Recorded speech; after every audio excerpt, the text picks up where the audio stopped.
afternoon, everyone. This is Patrick with Underdog Dueling, back with here with solo YUGIOH, bringing you the third and final Egyptian God deck profile. Today we are doing we're showing off the most powerful of them all, the Winged Dragon of Ra. Now, this deck does have its own support using stuff like Reactor Slime and Guardian Slime. Unfortunately, I do not possess the Guardian Slime, so I can't really do a pure Ra build, not in its full entirety, but I decided to mix it up like with Obelisk, and today we are mixing them up with Gadgets. Main reason why I did this is, well, the fact that I can potentially just swarm the field with a bunch of little gadgets that can then summon out a very powerful god monster to be able to just destroy your opponent, and then just have a constant loop of hand advantage by just being able to add and special summon so many gadgets just during the turn. It really helps this deck out. Now, the whole goal of this deck is pretty much just like all the others. Summon out a bunch of monsters, get out your god card, and try and push for game.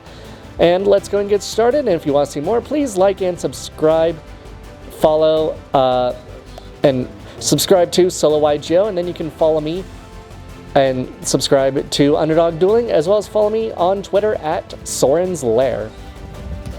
So, starting off with the main deck, we have 3 copies of the Winged Dragon of Ra, 3 copies of Winged Dragon of Ra Sphere Mode, and the 1 Immortal Phoenix. So, Winged Dragon of Ra, like all the other gods, its summon cannot be negated. It requires 3 tributes to be summoned. And then you can pay all but 100 of your life points, and it gains that much attack. Which means if you summon it out at the beginning of the duel and you still have 8,000 life points, Ra will gain 7,900 attack. And then the only stipulation is that it cannot be special summoned. A little vulnerable, so if your opponent does any kind of burner effect, you just lose, but this is potentially a good way to close out the games. But we do have a variety of support that can help boost the Winged Dragon of Ra to even greater heights. Winged Dragon of Ra Sphere Mode is a monster that can tribute 3 monsters from either side of the field to special summon it to that side of the field. It cannot be targeted for card effects, and it cannot be targeted for attacks. And then during the end phase of the turn, the next turn, after it was summoned, it returns control to the owner, and then can be tributed to summon out Winged Dragon of Ra from hand, deck, or graveyard, and its attack and defense become 4,000. Also, my bad, only hand or deck, not graveyard, and it ignores summoning conditions. So Winged Dragon of Ra, you summon it out, it does not have to go to the grave like all other gods. Then we have the Immortal Phoenix. Must be special summoned by its own effect. If Winged Dragon of Ra is sent from the field to the graveyard in any capacity while this card is in the grave, you special summon this card. Cards and effects cannot be negated in response to this effect's activation. It is unaffected by all other card effects. You can pay 1,000 life points to send 1 monster on the field to the grave, and then during the end phase you can send this card. You send it to the graveyard, and you can special summon a Winged Dragon of Ra Sphere Mode from hand, deck, or grave, ignoring summoning conditions. Basically, since Ra is a living phoenix, you can go and use this card to bring back Sphere Mode, and then on the next turn, be able to send it away to summon out another copy of Winged Dragon of Ra. And also, one thing I forgot to mention is that Winged Dragon of Ra can also target can pay 1,000 life points, target a monster on the field, and destroy it, effectively giving you kind of a loop of your resources in the case of Winged Dragon of Ra. Next, for the other cards and its support, I have 3 copies of True Sun God and 3 copies of Ancient Chant, along with 3 copies of Soul Crossing. And then finally, 2 Sun God Unification. So, True Sun God makes it to where, when it's activated, you can add Winged Dragon of Ra or any card that mentions it from your deck to your hand. Monsters except the Winged Dragon of Ra cannot attack the turn they are special summoned. And then during your main phase, you can send this card from the field or a Winged Dragon of Ra Immortal Phoenix from your deck to the grave, and then send a Winged Dragon of Ra from your monster zone to the grave. Basically, what this will let you do is, along with acting like a floodgate to prevent your opponent from immediately attacking you if you are going first and they're going second and they can't get rid of this card, this basically allows you to instantly send Winged Dragon of Ra, so you can go straight into the Immortal Phoenix during your main phase. So that way you could either swing in for 4,000 points of damage in main phase 1, or be able to have a monster that is immune to everything to set up your sphere mode for the following turn. Ancient Chant allows you to add Winged Dragon of Ra from the deck to the hand, and if you do, you get an additional tribute summon this turn. And then you can banish this card. Oh, very nice.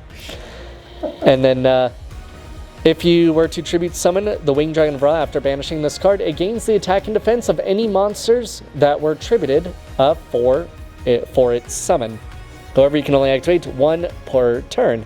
And we use this to great effect with 3 Soul Crossing. Like what we saw from the other 2 profiles, this gives you the ability to summon a Divine Beast by tributing monsters your opponent controls, but you are locked into only activating 1 more card or effect per turn until the end of the next turn, after this card resolves, with the exception of Divine Beasts. So ideally what you want to do is you banish the Ancient Chant, and then use Soul Crossing to tribute your opponent's monsters, have it gain the attack, and then you pay all but 100 life points to ensure it has even more attack to destroy your opponent outright. And then finally, 2 Sun God Unifications. If you control a monster whose original name is Winged Dragon of Ra, you can activate this the turn it was set. During the main phase, you can pay life points until you have 100 left to target, so that way 1 special summoned Winged Dragon of Ra will gain attack and defense equal to the amount that you paid, since normally Ra's effect only triggers on normal summon. As far as being able to... Let's adjust that microphone a little bit. Because only on normal summon can you pay life points. This allows you to do it with 1 summoned off of our copy of Sphere Mode. And then if this card, even if this card leaves the field, the attack gain will still persist. And then once per turn, you can tribute a Winged Dragon of Ra to gain life points equal to its attack. However, you can't activate both of these cards' effects in the same chain. What this means is very simple. You boost Winged Dragon of Ra to ridiculous levels, to ridiculous attack points. If you can get well over 8,000, after you attack, if your opponent is still living, you can tribute it off to gain that many to gain all of the life points you paid back, and then some. With the right combination and setup, you can get well over 12,000 attack on Ra and gain that many life points, which means your opponent will have one hell of a time trying to take you down. Next, moving on into the gadgets side of this. This is where the magic happens. So we run 2 green gadget, 2 red gadget, 2 yellow gadget, 2 silver gadget, and 2 gold gadget. So red, green, and yellow can add another gadget on summon, on normal or special summon. Acts as a really good advantage engine to give you further plays. Green searches red, red searches yellow, yellow searches green. Then silver and gold gadget, when summoned in any capacity, can special summon a level 4 machine type monster from the hand, and if it's destroyed by battle or by card effect, you can summon any level 4 gadget monster from your deck except a copy of itself, but you can only use 1 effect per turn and only once per turn.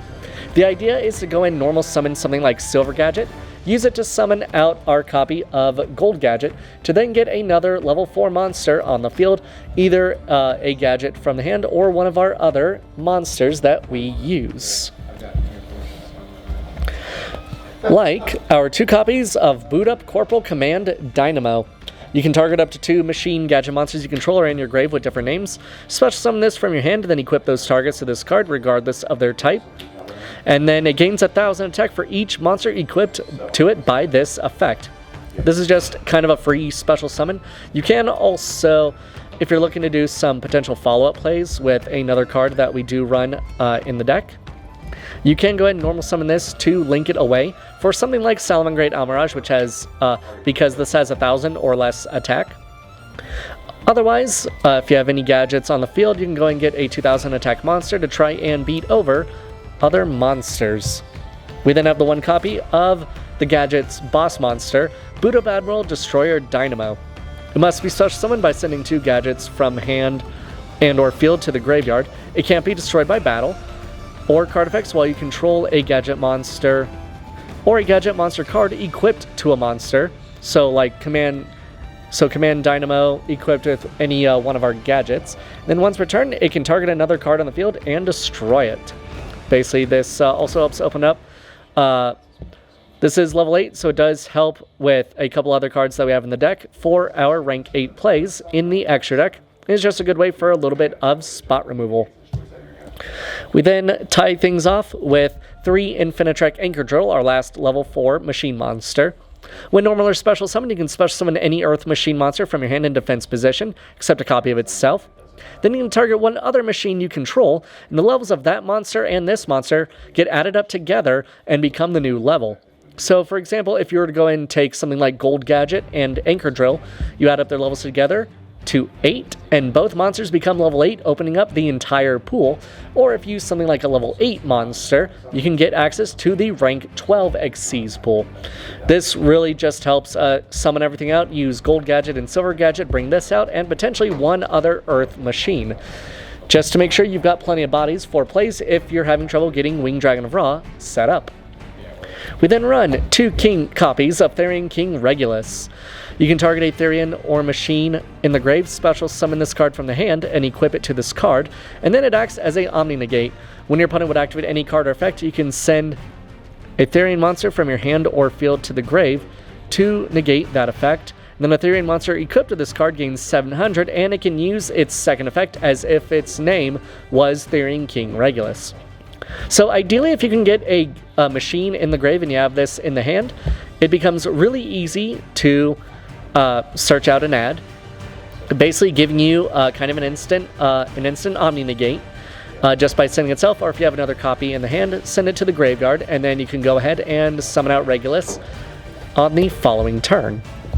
Then we, for our spells, are running 2 copies of the Owner's Seal, which returns control of all monsters on the field to their owners. We use this with our copy of Sphere Mode. If we give this to our opponent and return it back to our side of the field, we can then summon out Winged Dragon of Ra right away. So, very sneaky, and I managed to get a couple people with this, much to the chagrin on their faces.